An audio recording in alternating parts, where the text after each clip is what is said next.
Hey friends, tonight I'm going to be reading from the Screwtape Letters by C.S. Lewis. I'm assuming that many of you have heard of this book. Probably everyone watching this has at least heard of C.S. Lewis, and you're familiar with the Chronicles of Narnia. I'm not going to read from the Chronicles of Narnia, in part for that reason. We put the Screwtape Letters on the Good Books list because it's a masterful book, but it's also, I think, one that tends to be overlooked. Lewis, in fact, said himself that people buy it as a sort of coffee table book that they want to have out, but that they don't actually read, which I think is a little odd because I've read this book many times, and every time I return to it, I am both delighted and surprised at the things I have forgotten and that I have to relearn. So if you've never heard of this book, you're in for a treat. I'm going to read the first 20 pages or so tonight. The Screwtape Letters is a series of letters from one undersecretary demon from actual demon in hell to one of his nephew, who is a newbie tempter. And so the uncle is giving the younger tempter some advice on a patient. So I'll give you the text from the fake book dust jacket in this paperback version. It says, "This classic has entertained and enlightened readers the world over with its sly and ironic portrayal of human life and foibles from the unique vantage point of Screwtape, a highly placed assistant to our Father below. At once wildly comic, deadly serious, and strikingly original, C.S. Lewis gives us the correspondence of the worldly wise devil to his nephew Wormwood, a novice demon in charge of securing the damnation of an ordinary young man. The Screwtape Letters is the most engaging account of temptation and triumph over it ever written." Now, I am going to jump into this here pretty quickly, but I have to give you one quick anecdote. C.S. Lewis, when this book was first published as a series of letters in an Anglican publication, I don't remember whether it was a magazine or a series of, or like a newspaper. And I don't have a copy of this anecdote in front of me, so I'm doing it from memory. But apparently, this book was published. It was about halfway through or something, and C.S. Lewis was getting, little bits of fan mail here and there from people who read the church publication. And he gets a letter, and the letter says, "Dear Mr. Lewis, I'm not sure what you intend to be doing, but it seems to me that many of these letters are positively diabolical." So, of course, Lewis found that hilarious, and I don't think he repented at all of having written the book. There is a little dedication in the front. You can see here. I don't know if you can read that from where you are, but it says, "To J.R.R. Tolkien." You may not know this, but Tolkien and Lewis were good friends. We would not have The Lord of the Rings without C.S. Lewis. Lewis is the one who cajoled Tolkien into finishing The Lord of the Rings and publishing it. And they were both part of a writer's group. If you've never heard of this, it's worth looking into. There's many interesting stories that came out of it. A writer's group in Oxford called the Inklings. So there are a couple of quotes at the beginning. "The best way to drive out the devil, if he will not yield to texts of Scripture, is to jeer and flout him, for he cannot bear scorn." It's a quote from Luther. And here's one from Thomas More. "The devil, the proud spirit, cannot endure to be mocked." And then we have a short preface from C.S. Lewis. "I have no intention of explaining how the correspondence which I now offer to the public fell into my hands. There are two equal and opposite errors into which our race can fall about the devils. One is to disbelieve in their existence. The other is to believe and to feel an excessive and unhealthy interest in them. They themselves are equally pleased by both errors and hail a materialist or a magician with the same delight. The sort of script which is used in this book can be very easily obtained by anyone who has once learned the knack, but ill-disposed or excitable people who might make a bad use of it shall not learn it from me. Readers are advised to remember that the devil is a liar. Not everything that Screwtape says should be assumed to be true even from his own angle. I have made no attempt to identify any of the human beings mentioned in the letters, but I think it very unlikely that the portraits, say, of Spike or the patient's mother, are wholly just. There is wishful thinking in hell as well as on earth. In conclusion, I ought to add that no effort has been made to clear up the chronology of the letters. Number 17 appears to have been composed before rationing became serious. But in general, the diabolical method of dating seems to bear no relation to terrestrial time, and I have not attempted to reproduce it. The history of the European war, except insofar as it happens now and then to impinge upon the spiritual condition of one human being, was obviously of no interest to Screwtape. C.S. Lewis, Magdalen College, 5th of July, 1941. The Screwtape Letters. 1. My dear Wormwood, I note what you say about guiding your patient's reading and taking care that he sees a good deal of his materialist friend. But are you not being a trifle naive? It sounds as if you suppose that argument was the way to keep him out of the enemy's clutches. That might have been so if he had lived a few centuries earlier. At that time, the humans still knew pretty well when a thing was proved and when it was not. And if it was proved, they really believed it. They still connected thinking with doing, and were prepared to alter their way of life as the result of a chain of reasoning. But what with the weekly press and other such weapons, we have largely altered that. Your man has been accustomed, ever since he was a boy, to have a dozen incompatible philosophies dancing about together inside his head. He doesn't think of doctrines as primarily true or false, but as academic or practical, outworn or contemporary, conventional or ruthless. Jargon, not argument, is your best ally in keeping him from the church. Don't waste time trying to make him think that materialism is true. Make him think it is strong or stark or courageous, that it is the philosophy of the future. That's the sort of thing he cares about. The trouble about argument is that it moves the whole struggle onto the enemy's own ground. He can argue too, whereas in really practical propaganda of the kind I am suggesting, he has been shown for centuries to be greatly the inferior of our Father below. By the very act of arguing, you awake the patient's reason, and once it is awake, who can foresee the result? Even if a particular train of thought can be twisted so as to end in our favor, you will find that you have been strengthening in your patient the fatal habit of attending to universal issues and withdrawing his attention from the stream of immediate sense experiences. Your business is to fix his attention on the stream. Teach him to call it real life, and don't let him ask what he means by real. Remember, he is not, like you, a pure spirit, never having been a human. Oh, that abominable advantage of the enemies! You don't realize how enslaved they are to the pressure of the ordinary. I once had a patient, a sound atheist, who used to read in the British Museum. One day, as he sat reading, I saw a train of thought in his mind beginning to go the wrong way. The enemy, of course, was at his elbow in a moment. Before I knew where I was, I saw my 20 years' work beginning to totter. If I had lost my head and begun to attempt a defense by argument, I should have been undone. But I was not such a fool. I struck instantly at the part of the man which I had best under my control, and suggested that it was just about time he had some lunch. The enemy presumably made the counter-suggestion. You know how one can never quite overhear what he says to them, that this was more important than lunch. At least I think that must have been his line, for when I said, quite, in fact, much too important to tackle at the end of a morning, the patient brightened up considerably, and by the time I had added, much better come back after lunch and go into it with a fresh mind, he was already halfway to the door. Once he was in the street, the battle was won.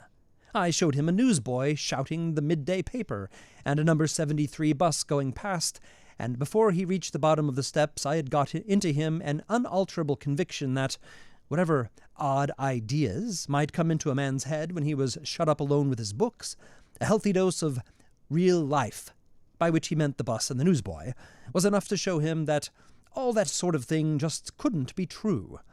He knew he'd had a narrow escape, and in later years was fond of talking about that inarticulate sense for actuality, which is our ultimate safeguard against the aberrations of mere logic.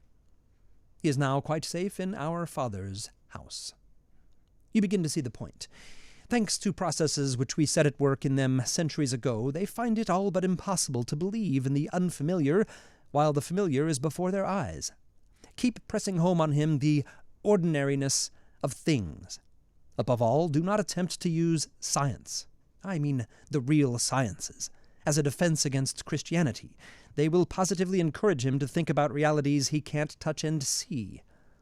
There have been sad cases among the modern physicists. If he must dabble in science, keep him on economics and sociology.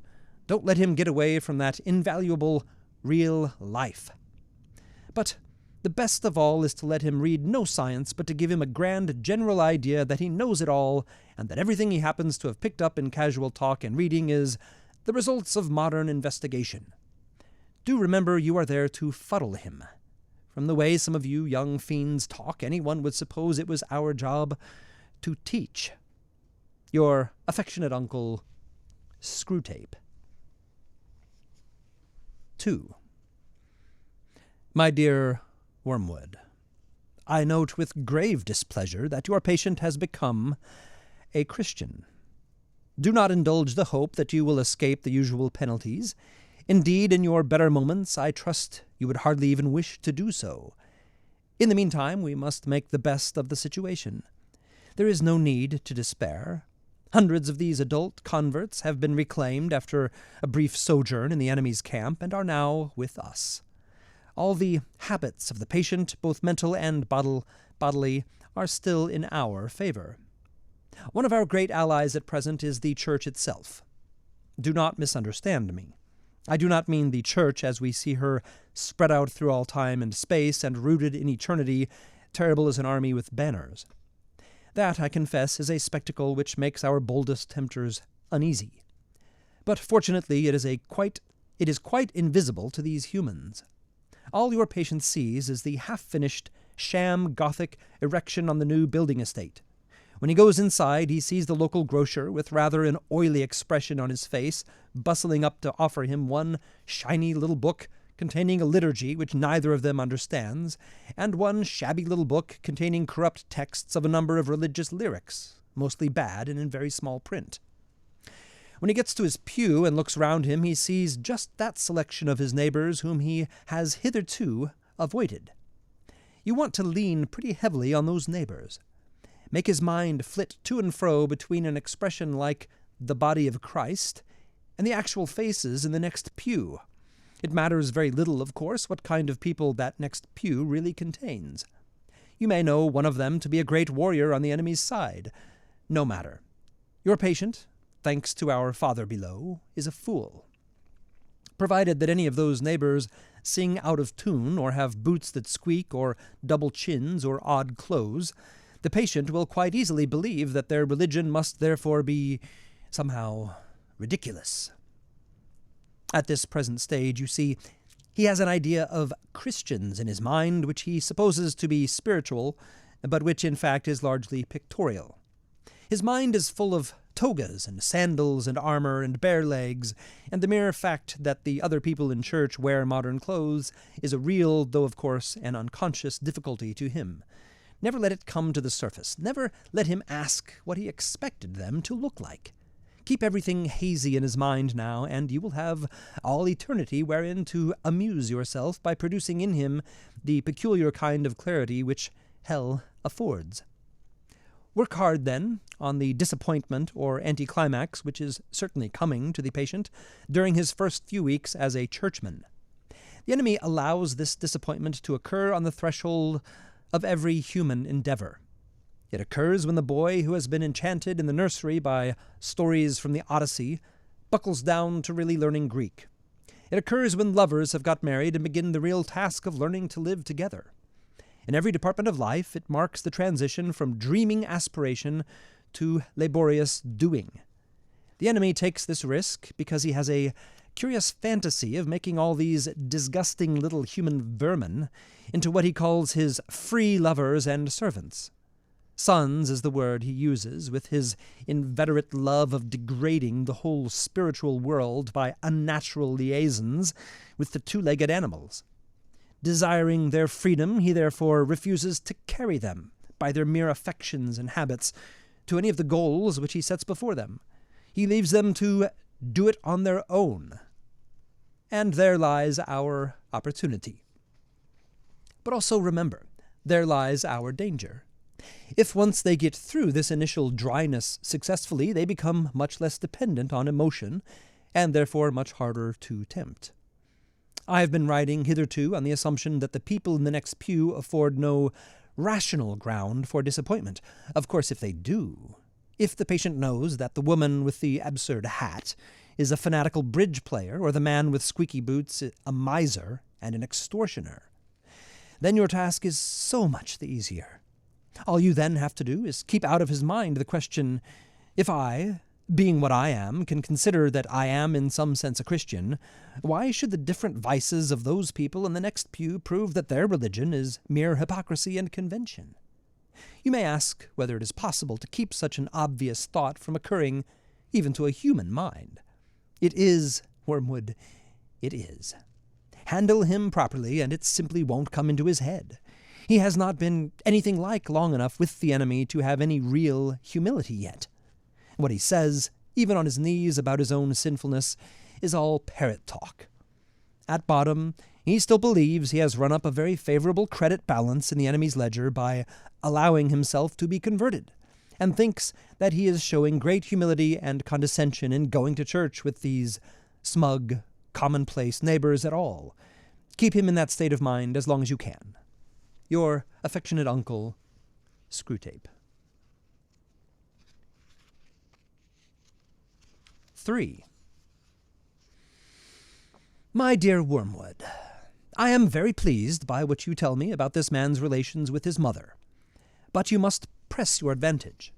The enemy will be working from the center outwards, gradually bringing more and more of the patient's conduct under the new standard, and may reach his behavior to the old lady at any moment. You want to get in first. Keep in close touch with our colleague Glubbo's, who is in charge of the mother, and build up between you in that house a good settled habit of mutual annoyance, daily pinpricks. The following methods are useful. 1. Keep his mind on the inner life. He thinks his conversion is something inside him, and his attention is therefore chiefly turned at present to the states of his own mind, or rather to that very expurgated version of them which is all you should allow him to see. Encourage this. Keep his mind off the most elementary duties by directing it to the most advanced and spiritual ones. Aggravate that most useful human characteristic, the horror and neglect of the obvious. You must bring him to a condition in which he can practice self-examination for an hour without discovering any of those facts about himself which are perfectly clear to anyone who has ever lived in the same house with him or worked in the same office. 2. It is, no doubt, impossible to prevent him praying for his mother, but we have means of rendering the prayers innocuous. Make sure that they are always very spiritual, that he is always concerned with the state of her soul, and never with her rheumatism. 2 advantages will follow. In the first place, his attention will be kept on what he regards as her sins, by which, with a little guidance from you, he can be induced to mean any of her actions which are inconvenient or irritating to himself. Thus you can keep rubbing the wounds of the day a little sorer even while he is on his knees. The operation is not at all difficult, and you will find it very entertaining. In the second place, since his ideas about her soul will be very crude, and often erroneous, he will in some degree be praying for an imaginary person. And it will be your task to make that imaginary person daily less and less like the real mother, the sharp-tongued old lady at the breakfast table. In time you may get the cleavage so wide that no thought or feeling from his prayers for the imagined mother will ever flow onto his treatment of the real one. I've had patients of my own so well in hand that they could be turned at a moment's notice from impassioned prayer for a wife's or son's soul to beating or insulting the real wife or son without a qualm. 3. When two humans have lived together for many years, it usually happens that each has tones of voice and expressions of face which are almost unendurably irritating to the other. Work on that. Bring fully into the consciousness of your patient that particular lift of his mother's eyebrows which he learned to dislike in the nursery, and let him think how much he dislikes it. Let him assume that she knows how annoying it is and does it to annoy. If you know your job, he will not notice the immense improbability of the assumption. And, of course, never let him suspect that he has tones and looks which similarly annoy her. As he cannot see or hear himself, this is easily managed. 4. In civilized life, domestic hatred usually expresses itself by saying things which would appear quite harmless on paper. The words are not offensive, but in such a voice, or at such a moment, that they are not far short of a blow in the face. To keep this game up, you and Globos must see to it that each of these two fools has a sort of double standard. Your patient must demand that all his own utterances are to be taken at their face value and judged simply on the actual words, while at the same time judging all his mother's utterances with the fullest and most oversensitive interpretation of the tone and the context and the suspected intention. She must be encouraged to do the same to him. Hence, from every quarrel they can both go away convinced, or very nearly convinced, that they are quite innocent. You know the kind of thing. I simply ask her what time dinner will be, and she flies into a temper. Once this habit is well established, you have the delightful situation of a human saying things with the express purpose of offending, and yet having a grievance when offense is taken. Finally, tell me something about the old lady's religious position.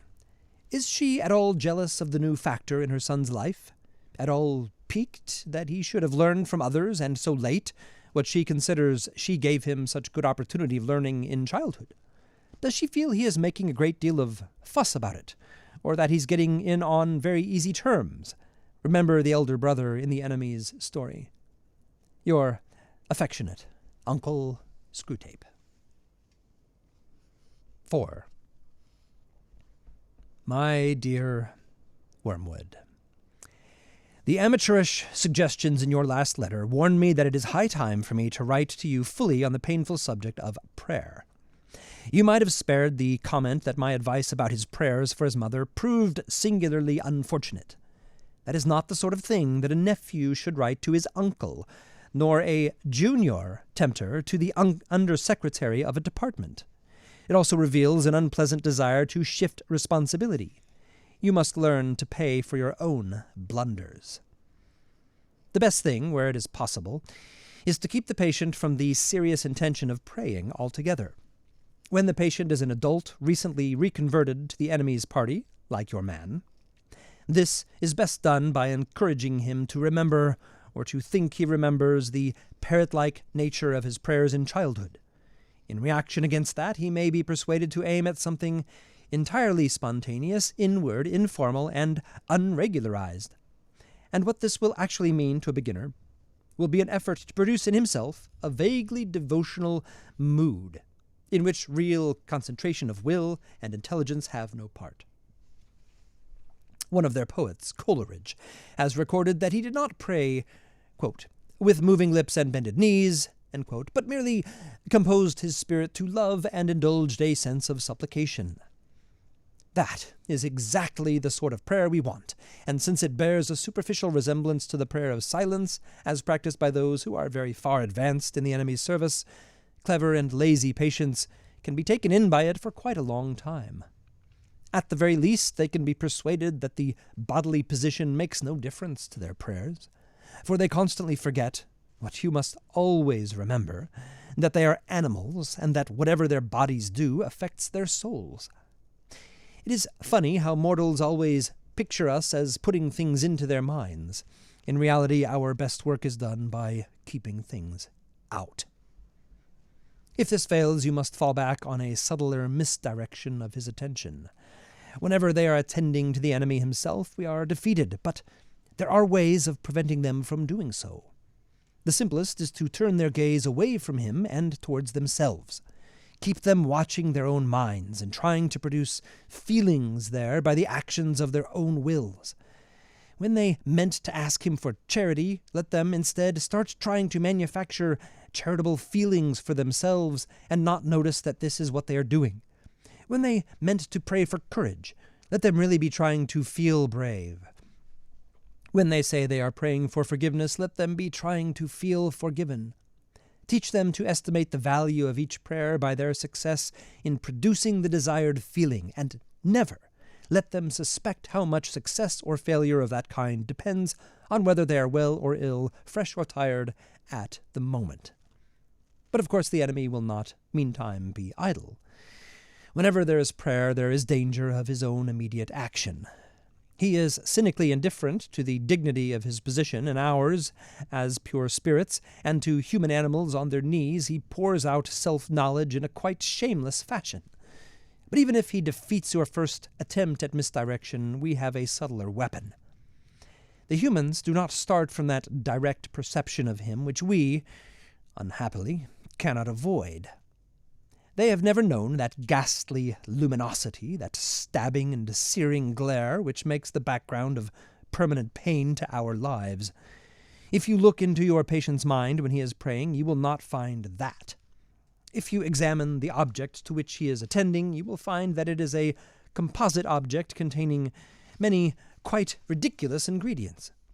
There will be images derived from pictures of the enemy as he appeared during the discreditable episode known as the Incarnation.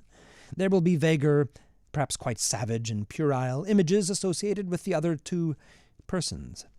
There will even be some of his own reverence, and of bodily sensations accompanying it, objectified and attributed to the object revered. I have known cases where what the patient called his God was actually located up and to the left at the corner of the bedroom ceiling, or inside his own head, or in a crucifix on the wall. But whatever the nature of the composite object, you must keep him praying to it, to the thing that he has made, not to the person who has made him. You may even encourage him to attach great importance to the correction and improvement of his composite object, and to keeping it steadily before his imagination during the whole prayer. For if he ever comes to make the distinction, if he ever consciously directs his prayers, not to what I think thou art, but to what thou knowest thyself to be, our situation is, for the moment, desperate. Once all his thoughts and images have been flung aside, or, if retained with a full recognition of their merely subjective nature, and the man trusts himself to the completely real, external, invisible presence, there with him in the room and never knowable by him as he is known by it. Why, then it is that the incalculable may occur. In avoiding this situation, this real nakedness of the soul in prayer, you will be helped by the fact that the humans themselves do not desire it as much as they suppose. There's such a thing as getting more than they bargained for. Your affectionate uncle, Screwtape.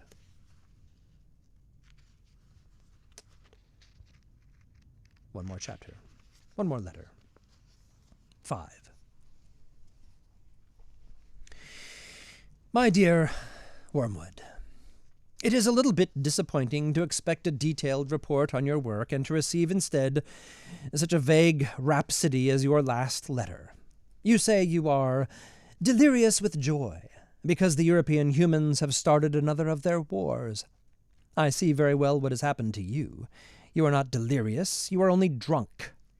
Reading between the lines, in your very unbalanced account of the patient's sleepless night, I can reconstruct your state of mind fairly accurately. For the first time in your career you have tasted that wine which is the reward of all our labors, the anguish and bewilderment of a human soul. And it has gone to your head. I can hardly blame you. I do not expect old heads on young shoulders. Did the patient respond to some of your terror pictures of the future? Did you work in some good, self-pitying glances at the happy past? Some fine thrills in the pit of his stomach, were there? You played your violin prettily, did you? Well, well, it's all very natural, but do remember, Wormwood, that duty comes before pleasure. If any present self-indulgence on your part leads to the ultimate loss of the prey, you will be left eternally thirsting for that draught of which you are now so much enjoying your first sip. If, on the other hand, by steady and cool-headed application here and now, you can finally secure his soul, he will then be yours forever, a brimful living chalice of despair and horror and astonishment, which you can raise to your lips as often as you please. So do not allow any temporary excitement to distract you from the real business of undermining faith and preventing the formation of virtues. Give me without fail in your next letter a full account of the patient's reactions to the war, so that we can consider whether you are likely to do more good by making him an extreme patriot or an ardent pacifist. There are all sorts of possibilities. In the meantime, I must warn you not to hope too much from a war. Of course, a war is entertaining. The immediate fear and suffering of the humans is a legitimate and pleasing refreshment for our myriads of toiling workers. But what permanent good does it do us unless we make use of it for bringing souls to our Father below? When I see the temporal suffering of humans who finally escape us, I feel as if I had been allowed to taste the first course of a rich banquet and then denied the rest. It is worse than not to have tasted it at all. The enemy, true to his barbarous methods of warfare, allows us to see the short misery of his favorites only to tantalize and torment us, to mock the incessant hunger which, during this present phase of the great conflict, his blockade is admittedly imposing. Let us therefore think rather how to use than how to enjoy this European war, for it has certain tendencies inherent in it which are, in themselves, by no means in our favor. We may hope for a good deal of cruelty and unchastity, but if we are not careful, we shall see thousands turning in this tribulation to the enemy, while tens of thousands who do not go so far as that will nevertheless have their attention diverted from themselves to values and causes which they believe to be higher than the self. I know that the enemy disapproves many of these causes, but what is there? But that is where he is so unfair. He often makes prizes of humans who have given their lives for causes he thinks bad, on the monstrously sophistical ground that the humans thought them good and were following the best they knew. Consider, too, what undesirable deaths occur in wartime.